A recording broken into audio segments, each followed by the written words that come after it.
Eto na. Anong sunod? Ito. Risa Hontiveros Diskaya. May tanong kasi si Senator Risa, mga kababayan. Ano ang tanong ni Senator Risa? Bakit daw, mga kababayan, na ang mga Diskaya, hindi nila pinangalanan ang mga sangkot na opisyal mula 2016 hanggang 2022 sa panahon ni Digong? Bakit puro sa panahon ni PBBM? Eto na. Naku, matutusta dito. Matutusta dito ang mga Duterte. Matutusta dito ang mga Diskaya. Mapapasagot ang mga Diskaya di oras dito sa tanong ni Senator Risa Hontiveros. Salamat, Mr. Chair. Ngayon po mga tanong ko po para sa mga Diskaya. Sabi niyo po, kailangan talagang magbigay ng suhol sa DPWH para magka-project. At ayon po sa inyong affidavit, kasama nga po sa binayaran niyo si Quezon City District Engineer Protesta. Sa tansya niyo po, magkano na lahat-lahat ang naibayad niyo kay DE Protesta? Your Honor, kadalasan naman po ay, ano po yun, parang isa sa mga requirements po na kapag nakasingil ka, dapat balikan mo sila para magbigay po ng token. Kaya nga po, so magkano na po lahat-lahat ng token na sabi niyo ni-require kayong ibayad? Kay Protesta po. Your Honor, wala po akong data ngayon kasi nakaano po ako, Your Honor, nakakulong po ako sa basement po, kaya hindi ko po makulate yung iba pong mga data. Kahit hindi niyo po makulate ng eksakto, general recollection, dahil district engineer yan eh, pinakamataas na ka-relate nyo sa Quezon City at sa isang distrito. In the tens of millions na ba? In the hundreds of millions na ba? Anong magnitude po? Kadalasan lang po, hindi ko po siya mag-plus ngayon. Base po sa collection po kasi namin, per collection po yun. Bali, ano lang po, percentage lang po. Kadalasan po mga nasa 5% po or mga 4% po, depende po sa uri ng project. Kaya nga po, magkano yung 4 to 5% ng lahat ng mga proyektong binayaran nyo si DE Protesta? Your Honor, hindi ko po masyadong ma-plus-plus. Hindi ko po masyadong makuha yung buong data kasi po per voucher lang po kung may collection po kami at saka na po kami nagbibigay. Nasa hundreds of millions na ba ang running total so far? Wala pa naman po kasi... Nasa tens of millions na po. Malamang po siguro kasi ano po, Tens of millions. kasi po, hindi pa po kami nakakolekta. So may collectible pa. Pero yun na yung magnitude, tens of millions na po. Kay DE Protesta pa lang. Kanino nyo po pinagat? Abangan ninyo, mga kababayan. Dito, tatanungin ni Senator Risa Hontiveros, bakit puro 2022 lang ang inilabas ninyo na may mga opisyalis na sangkot sa katiwalian at magnakaw sa pera ng DPWH, lalong-lalo na sa flood control project? Bakit hindi nyo pangalanan ang 2016 hanggang 2022? Ito na, mga kababayan. Tuwing magbabayad kayo ng token. Actually, mga kababayan, dito sa tanong ni Senator Risa Hontiveros, siguro pinangakuan itong mga Diskaya na kapag hindi nyo idawit si Duterte, liligtas kayo dyan. Kapag hindi nyo dinawit si Digong, maliligtas kayo dyan. Alam nyo ba, sa totoo lang mga Diskaya, kung ikanta ninyo lahat, may possibility magiging whistleblower pa kayo. Mawalan man kayo ng pera pero hindi kayo makukulong. Kung makukulong man kayo, mababa lang ang sentensya. Kaysa naman sa maglilihim-lihim kayo, may kasabihan nga tayo kapag aminin mo lahat, uunti lang ang sentensya mo. Yeah? Pero pag itanggi mo ng itanggi, mas lalong lalaki ang sentensya mo, matagal kang makulong. Baka nga habang buhay ka pa, reclusion perpetua, death penalty pa. Yeah? Protesta. Kadalasan po, ano po yun, Your Honor, kadalasan po sa mga tao lang din po nila. Sino-sino pong mga tao? Anong mga buong pangalan nila? Hindi ko po masyadong matandaan, Your Honor, kasi nasa bahay din po yung data din po, yung sulat kamay ko po. Sir, umaabot na sa tens of millions yan. Imposible hindi nyo Kaya nga, Ma'am Elina, pinadaanan nyo ng ganyang kalaking pera. Diba? Dito pa nga lang, mga kababayan, tumatanggi na si Curly Diskaya. Imposible. 10 million na ang nabigay mo tapos hindi mo kilala yung tao. Hindi mo alam kung sino. Ngayon, mga kababayan, 20,000 nga lang, alam mo na kung sino yung nangutang sa'yo, sino yung nabigyan mo eh. 10 million na, hindi mo pa rin alam? Napaka-imposible naman. Sa bagay, kung ang sasakyan mo nga 70 million, hindi mo na nga alam yung ibang presyo. 10 million pa kaya. So kumbaga, yung 10 million siguro sa kanila mga kababayan, parang 100K lang yata yan sa kanila eh. Yeah.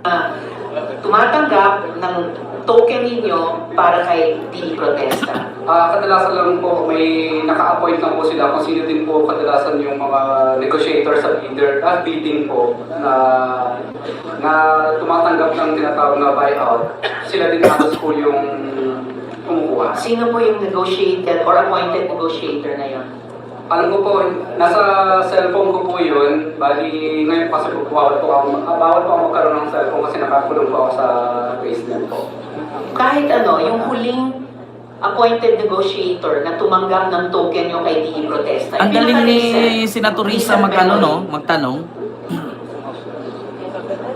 Wala, turuan na sila. Hindi na nila alam. Pero may mga papel yan silang hawak.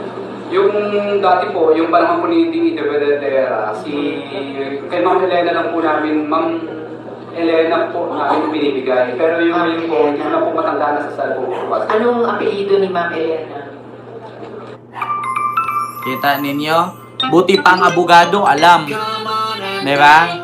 Pero sila mismo hindi. Basta surname lang po, yung pangalan lang po alam ko eh. Pero Ma'am Lilito Ninihilo po. nakalagay po din yung parang apelyido niya, tapos kung ano pong title niya. So si Ma'am Elena ang appointed negotiator panahon ni DE de Veladera. Tapos tuwing nagpapadala kayo ng token kay DE Protesta, whether Ma'am Ma'am Monitilo Elena po. or yung iba pang mga appointed negotiator, paano kita sila? Yan ay ibig sabihin, confirm na tanggap ko na yung recent token nyo? Mula 2016 hanggang 2022, Ito. yan ni Ms. Diskaya. Sa katunayan, kayo ang pinakamalaking kontraktor nung nakaraang administrasyon. Ayan na. Ayon sa Philippine Center for Investigative Journalism, mula June 16 to December 2017, 18 months lamang, 12 billion pesos 12 billion ang halaga ng projects ninyo. So, halos 670 million pesos on average bawat buwan sa unang isang kalahating taon lamang nung nakaraang Administrasyon. Bakit po wala po kayong binanggit ng proyekto mula 2016 hanggang 2022? Ayan na. Ayan na. Ito na. Ewan ko kung anong sagot dito ng mga diskaya. 2016, 2017, 2018, sila ang kumuha ng pinakamalaki. Bilyon-bilyon, 12 billion. Bakit wala silang binigkas? Noong last administration ni Digong, eto na, ulitin ko ha, mga kababayan. Eto. 8 months lamang, 12 billion pesos ang halaga ng projects ninyo. So, halos 670 million pesos on average bawat buwan sa unang isang kalahating taon lamang nung nakaraang administrasyon. Bakit po wala po kayong binanggit ng proyekto mula 2016 hanggang 2022 sa inyong affidavit? 2016, 2022, nabulgar yan, nabisto yan ni Secretary ngayon, na bagong Secretary DPWH Dizon, yung St. Timothy, doon sa Davao Occidental ba yun o Davao Oriental? Diba? Na minura niya yung district engineer. Timothy, St. Timothy may gawa nun. Walang naipatayo. Diba? Kita ninyo? Bakit walang binulgar? Kasi nga pinagtakpan nila yung mga Duterte. Your Honor, kasi po yung invitation po dito sa sa committee ay Ayan na. about ng po sa flood control po na sinabi po ni mahal na Presidente po natin about sa flood control po na from 2022 po. So kung hiningi ng Blue Ribbon Committee na mag-submit kayo ng supplemental affidavit ng mga flood control projects ninyo mula 2016 hanggang 2022, magagawa niyo po yun. Yes po, Your Honor. Alright. Patay ka ngayon, Digong. Patay ang administrasyon ni Digong. Patay si Manny Villar. Ay, Manny Villar, si Mark Villar dito. Bakit? Kasi ang hiniling lang daw, di umano, ni PBBM, yung sa administrasyon ni PBBM, 2022 hanggang kasalukuyan. So ngayon, kung ang Senate Blue Ribbon humiling sa mga diskaya ng 2016 pataas, kaya ba daw ibigay? Sabi ni Curly, Yes po, Your Honor. Patay ka dyan. Naku, dito magkakandarapa na naman dito. Magkakanda kapas-kapas na sa Bisaya pa, ha? Magagapang-gapang dito, mga ngapa-ngapa ito. Dito ka makakita ng mga congressman na kahit ang liwanag hindi makikita. Ha? Dito ka makakaramdam ngayon ng congressman na kahit ang liwanag walang makikita, walang nahahawakan. Bakit? Magkakandara pa itong mga congressman ngayon. Mark my word, mga kababayan. Ito itutuloy ito ni Senator Risa Hontiveros. Kilala natin si Risa Hontiveros, mga kababayan. Kinakatakutan yan. May patunay na yan. Si Kibuloy napakulong. Mr. Chair, wala akong naalala, napakulong. Si Harry Roque, tumakbo, hindi pa rin nakauwi hanggang ngayon. Sabi ko sa inyo, mga kababayan, eto na. Willing ba daw ang mga diskaya magbigay mula 2016 hanggang 2022 sa mga proyekto na kanilang naserbisyuhan mula 2016 or sa administrasyon ni Digong? Ang sagot ni Curly Diskaya, yes, Your Honor. Ito Projects ninyo mula 2016 hanggang 2022, magagawa niyo po yun. Yes po, Your Honor. Patay ka dyan. Now, Mr. Chair, mga tanong ko po kay former Undersecretary Bernardo. So, Yusek, tama ba itong isang sinabi ni Engineer Alcantara na sina Engineer Hernandez ang may ghost project, pero kayo daw mayroong mga negosyo? Kasi umamin kayo sa may mali kayong ginawa. Sabi nyo, quote, hindi ako naging matatag at tapat sa pagtupad sa tungkulin. So, ano po yung mga maling iyon? You deny only ghost projects, pero you admit wrongdoing. Tama po? Diba? Kita ninyo? Maskin nga kay Bernardo, nahuli pa rin ni Risa Hontiveros. Alam mo, sa totoo lang, kung magkaroon ng pagkakataon si Sara Duterte versus Risa, mas iboto ko si Risa. Bakit? Si Risa Hontiveros, ang daming mga pasikot-sikot. Ultimo si Digong napaamin Sa sobrang buisit nga ni Digong, kaya nga, yes! Because guilt is personal. Wala kang alam. Kasi nga, di ba, abogado si Digong. Magaling ang abogado, magpasikot-sikot. Kitoy-kitoyin nga daw pero nung nakapasikot-sikot ni Risa Hontiveros, sabi niya, yes, wala kang alam because guilt is personal. Ganun ba siya? Sabi ko sa inyo, kahit si Digong umiinit dugo ni Digong dyan.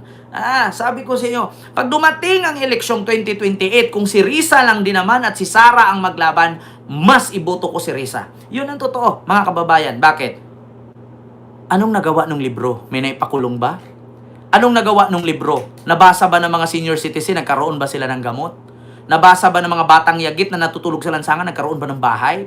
Yung libro ba? Para saan? Pangpulot lang ng tae ng aso yun. Magbabara lang yun sa kanal pag napunit. Pangalawa, pambalot lang ng tinapay yun dyan sa tondo. Pambalot lang ng tinapay yun sa dilpan.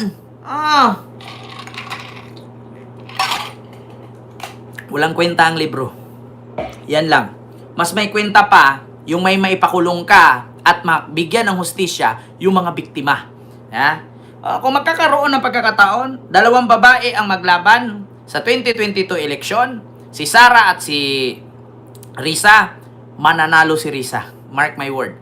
Pero kung pakinggan natin ang sinabi ni Miriam na kapag tanga ang kandidato, ibubuto at mananalo yan ng kapwa tanga niya.